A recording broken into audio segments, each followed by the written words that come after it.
Hello, everyone. Great to see you. My name is Duff, and I'm head of marketing here at TrueRev.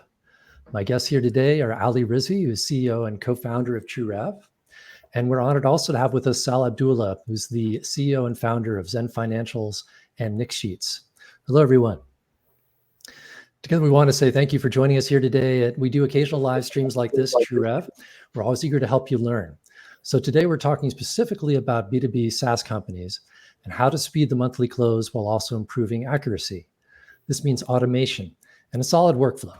So Sal and Ali are going to spend about 20 minutes talking and discussing, but please feel free to ask questions in the chat at any time. I'm going to keep an eye on this page. And if you have, we will have a Q&A session at the end to answer everything that you might have in your book of questions. So let's go ahead and dive right in. So I'd first just like to say a couple words about our experts today. Ali Rizvi, he founded TrueRev in 2012. He's been performing CFO work for over 15 years, and he poured his ideas about automating financial ops into TrueRev. He's also a big ice hockey fan.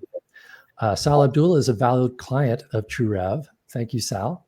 And his companies, ZenFinancials and NixSheets, they harness the latest financial automation to take the stress out of managing FinOps for B2B SaaS.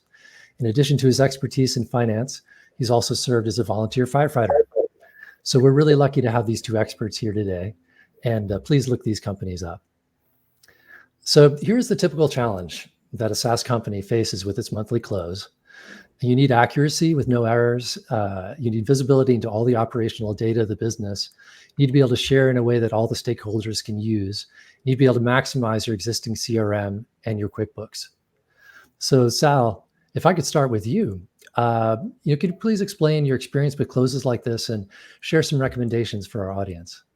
Sure. Thanks, Duff. And thanks for having me. It's great to be on here.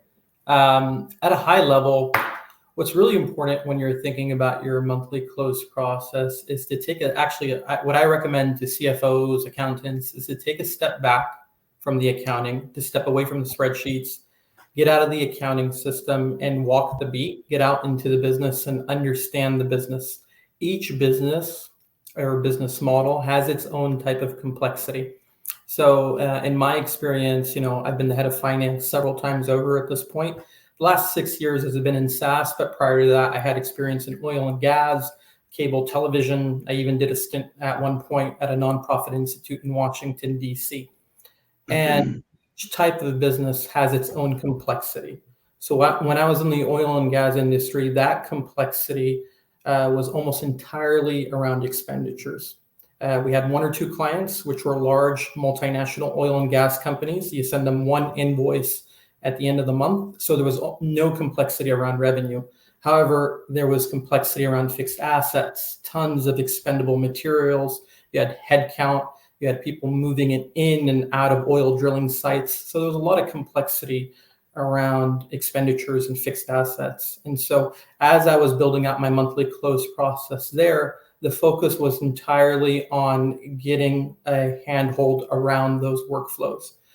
I really enjoy SaaS. I've been doing SaaS for 6 years now. SaaS is the complete opposite of the oil and gas industry. There's almost no complexity around expenditures. Your average SaaS company, 70 to 80% of their expenditures are purely headcount. The remaining 20% is your office, some software subscriptions, and other type of G&A expenditures. Where the real complexity in SaaS is on the revenue side. You have subscription billings. So you need to calculate both your GAAP revenue and your non-GAAP metrics. You need to make sure that everything ties out between your CRM. Your contracts are living in Salesforce. You have payments coming in via Stripe. You have your general ledger to think about. So there's a ton of complexity in SaaS around revenue.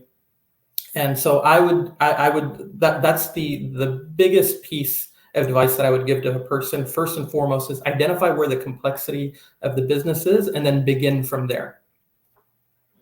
Hey, Sal, those are good points, definitely. But one of the things, my background, I've helped close the books of a lot of companies, SaaS, and just like you, in other industries and other verticals. But what we would find for a lot of companies that were earlier stage, younger companies, where we'd use a spreadsheet, and typically it was a checklist, right? So you'd you'd have a close checklist, and in that checklist, closing cash, primarily the balance sheet accounts that you would try and close, and there was accruals that you would have to make and all of that. But is there any that you've seen in your client, your experience, Sal, just around getting rid of that checklist or augmenting that checklist with either some tool? I know there's tools out there that would help, one, just from the organizational standpoint, and then two, from tracking, how you're working through the balance sheet, and then ultimately the P&L accounts, like revenue, for example, you mentioned. And anything there that you might want to just bring forth to the audience? I know I get asked that all the time. Sure. So I don't want to sound too salesy, but it's kind of one of the ideas that we had in building out NixSheets. But I'll give the audience some pointers on how to build that out without going necessarily to go get a dedicated solution. There's a lot of tools now that you can use to pull your trial balance in QuickBooks directly into something like Google Sheets. So one hack that I've been using lately is building a checklist that lives in Google Sheets, and then having your trial balance pull directly into that checklist so that you're checking off the reconciliations one by one, and it's live, so you can update it every second. You make a journal entry, you want to see what the new balance is, you refresh it. While we're on the topic of lists, I like to break out my workflows into 4 distinct sections. And I'll kind of back up to the first point that I made around complexity. The checklist that I have currently that's working really well for us is I start off with your pre-accounting workflows. So to the point about the complexity, your pre-accounting workflows are like your order to cash process, your procure to pay process, your payroll process. So I build out a checklist for those processes, basically everything that feeds into the accounting system. And then I set the cadence for that list because I like those things to be updated. I don't want to wait to the end of the month to dump all that into the general ledger. So my cadences for those pre-accounting workflows are weekly. We're doing weekly AR, weekly AP, weekly payroll, or semi-monthly payroll. But the idea is that you're configuring your checklists according to those cadences. The next thing on the checklist are your reconciliations, that's where that trial balance pulling into Google Sheets is really helpful. So you're pulling that in, you're making sure that everything is reconciled and clean. The third section of my checklist tends to be adjusting journal entries. That's where a tool like TrueRev comes in handy because you're doing your adjusting journal entries for deferred revenue at the end of the month. And then finally, your QA review, your reporting, and your analysis. Again, that tool that I use to pull in the trial balance into those Google Sheets is the same tool that I use to map my department P&Ls, in the case of SaaS, to a SaaS P&L. So there's a lot that you can accomplish without going to go get a dedicated tool that's out in the market for monthly close. There's a lot out there. I won't go through them because each one is unique to your stage and your needs. But that's one way to automate that process very efficiently. Have you used AI or ChatGPT for any of this, just to help automate any of that at all in terms of the close? We use ChatGPT to generate our standard operating procedures. So, if you don't want to sit there and draft a 5-page document on how to handle AR, we use ChatGPT to draft those SOPs. We configure it. We give it a certain prompt. We say, this is what our current process looks like. We want to optimize for this. And then we use it to generate those SOPs. Those SOPs are tied back into each step of the monthly close. So if someone's taking over the monthly close for you, they have the step that they need to take with the instructions that they need to take. And then so as you're closing the books, you've got some templates that you're utilizing, and then there's a check. There's usually a check, which is, at least for the way I would work on the close, is once I have the preliminary numbers in, I want to check to see if I've missed anything or if something looks a little bit unusual.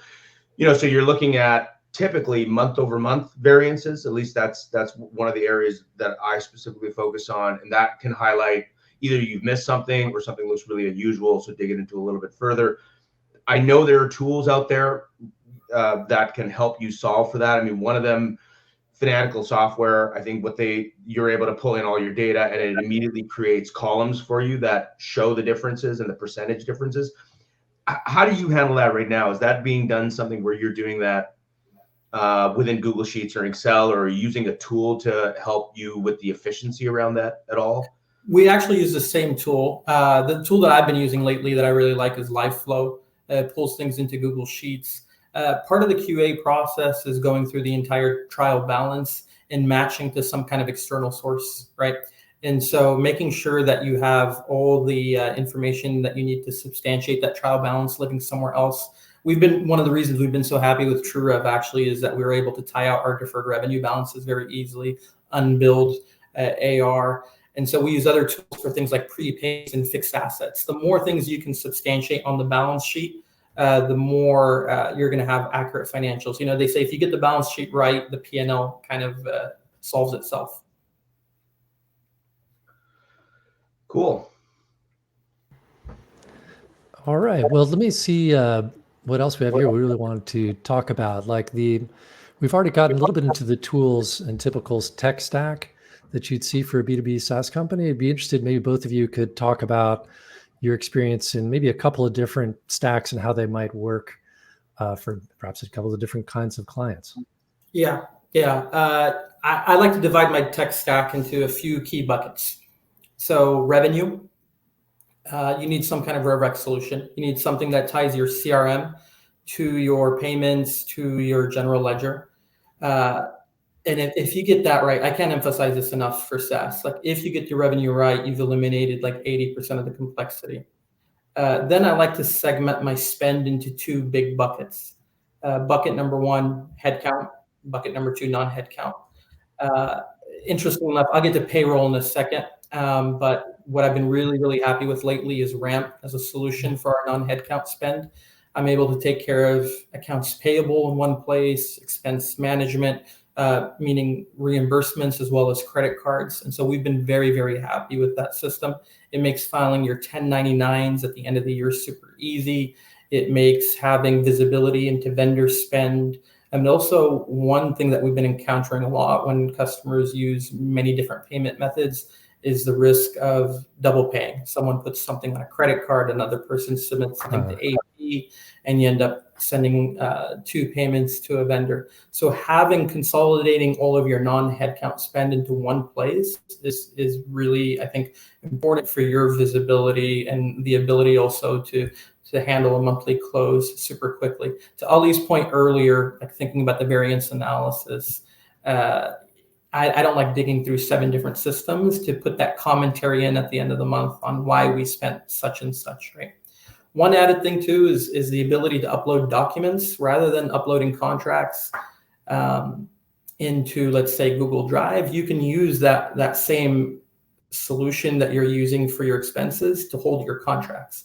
So now you have, and I mean specifically vendor contracts. So now you have one place where your vendor contracts, your W-9s, your spend is all living inside one system. And so that just makes things super, super simple if you're going through due diligence or going through an audit as well. On payroll, I've been noticing a lot of complexity creeping lately. The explosion of remote work during COVID kind of opened up the opportunity to employ people all over the world. So I'm finding people needing one payroll system for the US, one payroll system for Canadian employees, and a separate system for international contractors. So trying to keep that consolidated is critical as well, because there's no point in consolidating all your expense into one system and then spreading out into 3 or 4 different payroll systems. There's 2 systems that I like to work with in our firm for our clients. Rippling and Gusto have been really good. We also use Deal quite a bit. But that's generally the tech stack. So you take care of your AP and expenses, your payroll, and your revenue. You're 90% there. After that, it's just additions for things like sales tax, equity management, commissions. As you grow, you need to build different systems for different needs, but that's the core. Those 3 systems is kind of how we begin our tech stack. And I've got a point of view on this, which I can share, is just around bottlenecks. When you're trying to depending on where you are from a stage standpoint, slightly later stage, or depends on who's looking for the information and when they're looking for this financial information. But getting the close done in somewhat of a consistent but also timely perspective manner is obviously really important. The later you close the books, the less relevant the numbers become. So the quicker you can do that, the more relevant the data is, and then you can act upon the data that you have, even though it is historical and it's not necessarily forward looking. But where do you see bottlenecks, Sal, like in terms of closing the books, call it day 1, day 2, day 3? Yeah. Where are the biggest bottlenecks? And then, so that's question 1. And question 2 is how can you solve them with automation? And then I'm happy to share my experience in that as well. Yeah. So getting to what I said earlier about pre-accounting workflows, you have a lot of bottlenecks when you depend. So accounting is a downstream function. We rely on a lot of people to do their job and to give us accurate information in order for us to be able to provide the financials. So let's say you don't have a really great or organized partner on the sales side and contracts are a mess. You kind of need, as a CFO, to take the lead on that. You can't wait for a sales op function to come together in order to deliver you clean contracts. But I think we've touched enough on the pre-accounting workflows, and I think people generally got the gist. So I'll stick to the core accounting to kind of explain where I'm seeing bottlenecks, and that is the adjusting journal entries. So if you think about you're feeding a bunch of data into the general ledger from all these point solutions, right? And everything lives in the cloud now, so it's syncing live. There's really no bottlenecks there. Your reconciliations, you're connected live to a bank feed, so you should have no delays on your reconciliations. It's the adjusting journal entries. And the adjusting journal entries, for those maybe who are not really technical in accounting, maybe more on the finance side, it's like your prepaid expenses, amortizing those, your fixed assets, depreciating those, recognizing your revenue. And so the bottleneck is you really can't make those journal entries until you're sure everything's been fed into the system. It feeds into a big spreadsheet or a system like TrueRev, and then you make those entries. And so a system that can update your ledger, your supporting schedules in a kind of live fashion throughout the month is key to solving for accounting bottlenecks. So that's why I think me and Ali connected a long time ago, is because we kind of had a similar vision. Ali's focused on the revenue side, expenses side, but it's the adjusting journal entries that I think are the biggest bottleneck currently in the monthly close process. I what I've seen, because we're working with a lot of customers who are trying to solve the pain points around recurring billing, and as depending on the type of SaaS that you are, I mean, we primarily work with B2B SaaS companies who have some have very simple billing cadences. They bill once a year, and that's relatively straightforward if you don't have a lot of invoices that you need to send. Others, they have monthly, quarterly, usage-based, annual, kind of all mixed in. And the higher the volume becomes in terms of the number of customers that you have, the higher the amount of time that is spent in tackling that. And that's usually happening at the first of the month or within that first week. So what we see all the time is, we see in the first few days, especially if you're invoicing your customers in arrears, let's say quarterly in arrears, you have to do that typically as soon as possible, so then you can get your revenue correct for the month in which you're invoicing, especially if it's in arrears. I've seen a lot of bottlenecks happening just simply around billing, where they can take a few days to get your billing done. In particular, if you have usage-based billing. So now you're waiting for your usage-based components to be completed, which is usually the previous month. You need a report, and then you need to turn that into some type of invoicing activity, and then you can get your revenue right. So that's for us and for the customers that we work with, we see a lot of those. Trying to eliminate those with some type of automation seems to be helping. And what's the way you're tackling that, Ali? Is the idea like you connect to the systems that report on the usage to feed into the essentially invoicing system in an automated fashion? Yeah. I mean, we're working towards solving that challenge. We don't have that yet, but that's definitely a challenge we're working to solve, at least within our own system, at TrueRev. But there's other ways that we've helped. As an example, if say, for example, you're a SaaS company, you sell both annual contracts, but you also have some that are that are monthly, but the monthly amount is just the same month over month over month. There should be no reason that you have to create that invoice every month. Just set it up on a billing schedule and put it on auto send, and it'll send on your behalf. So that part of your workflow now is taken care of. You don't have to worry about that.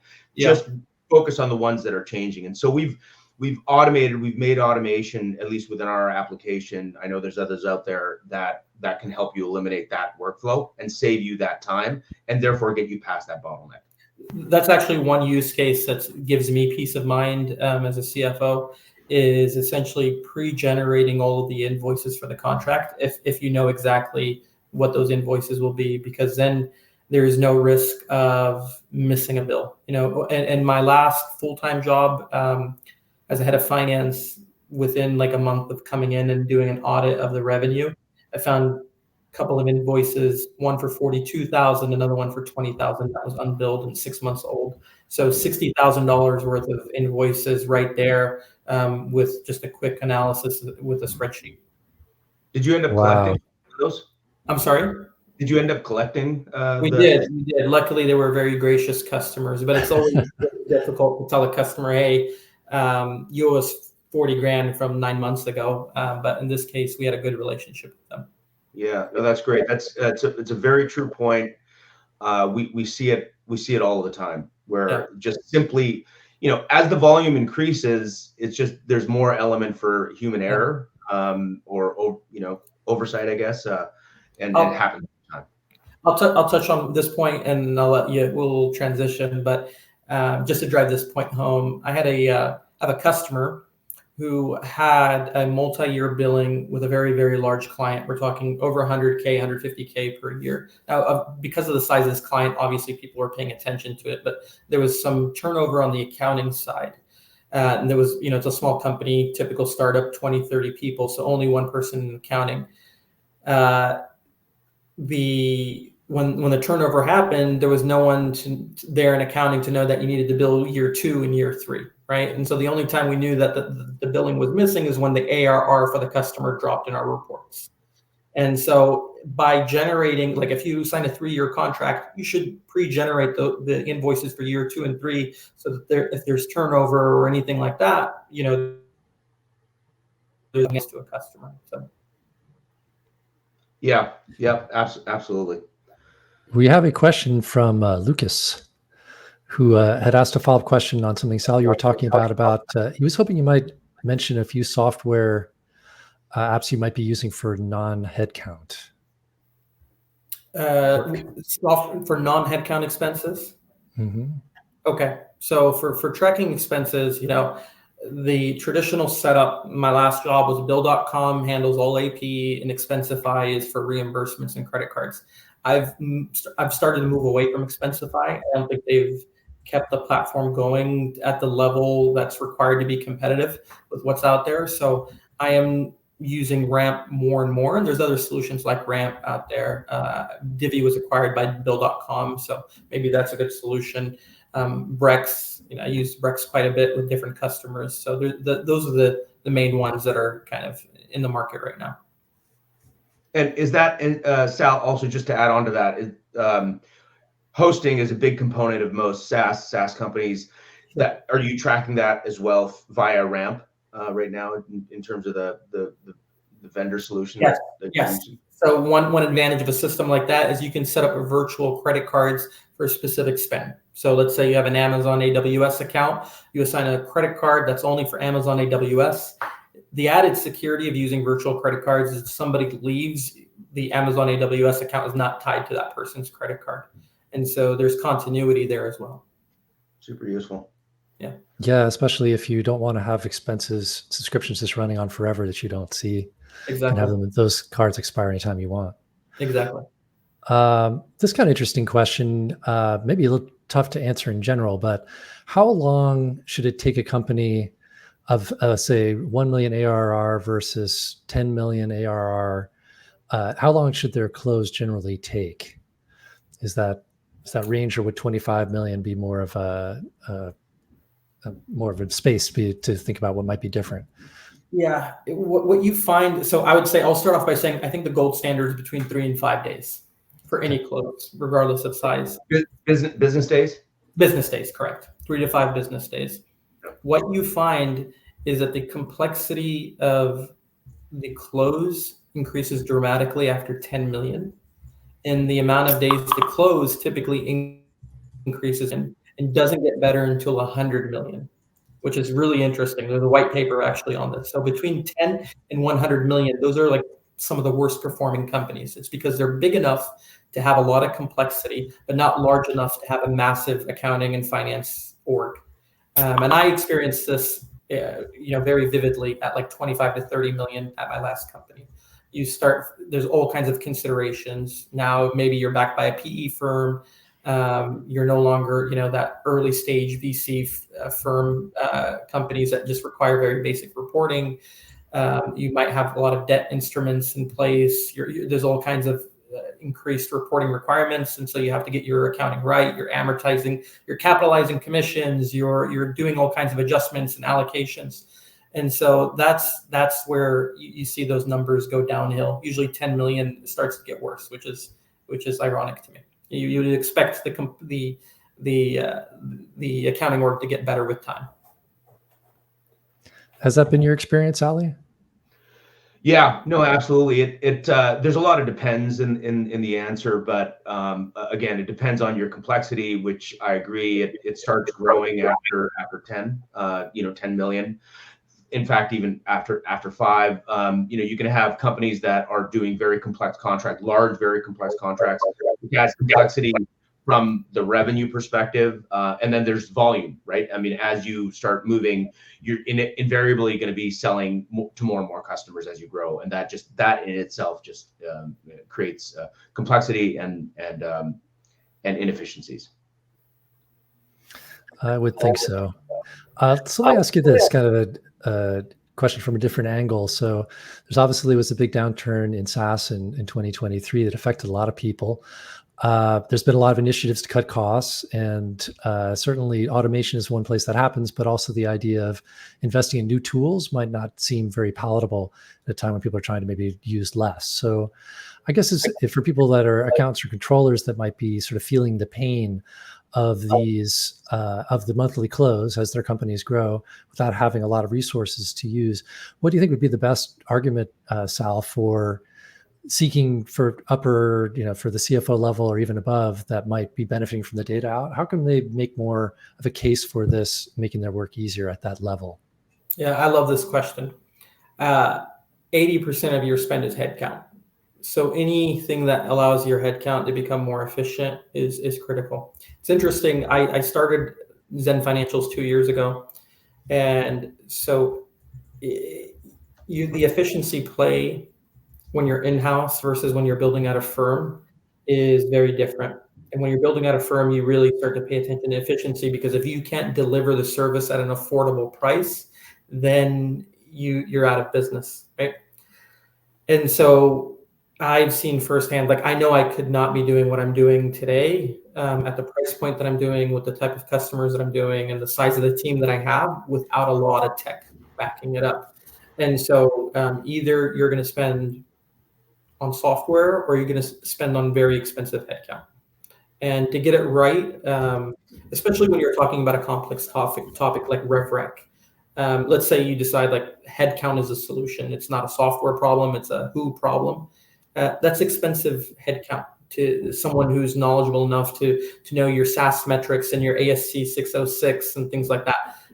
That's a very talented person and with a lot of experience. And so I don't recommend hiring somebody that expensive just to turn them loose on spreadsheets. Thank you. Ali, you want to add anything on that in our last 30 seconds? Yeah, no, the only thing I'll add is I recently, over the last week, read it was a survey amongst, I think it was around 500 CFOs across the United States. And one of the top initiatives for 2024 was digital transformation. Now it's a broad topic, but it was essentially using technology to drive efficiencies into the company. So I'll pause there. All right. Well, thank you. Once again, thank you all for attending. We invite you to visit these links and learn more if you have interest. Thank you very much, Sal And thank you very much, Ali. Feel free to reach out to me or any of us anytime with questions via LinkedIn. And thank you for your time today and have a great rest of your week. Thanks, Sal. Thanks, guys. Thank you. Thank you. Bye-bye.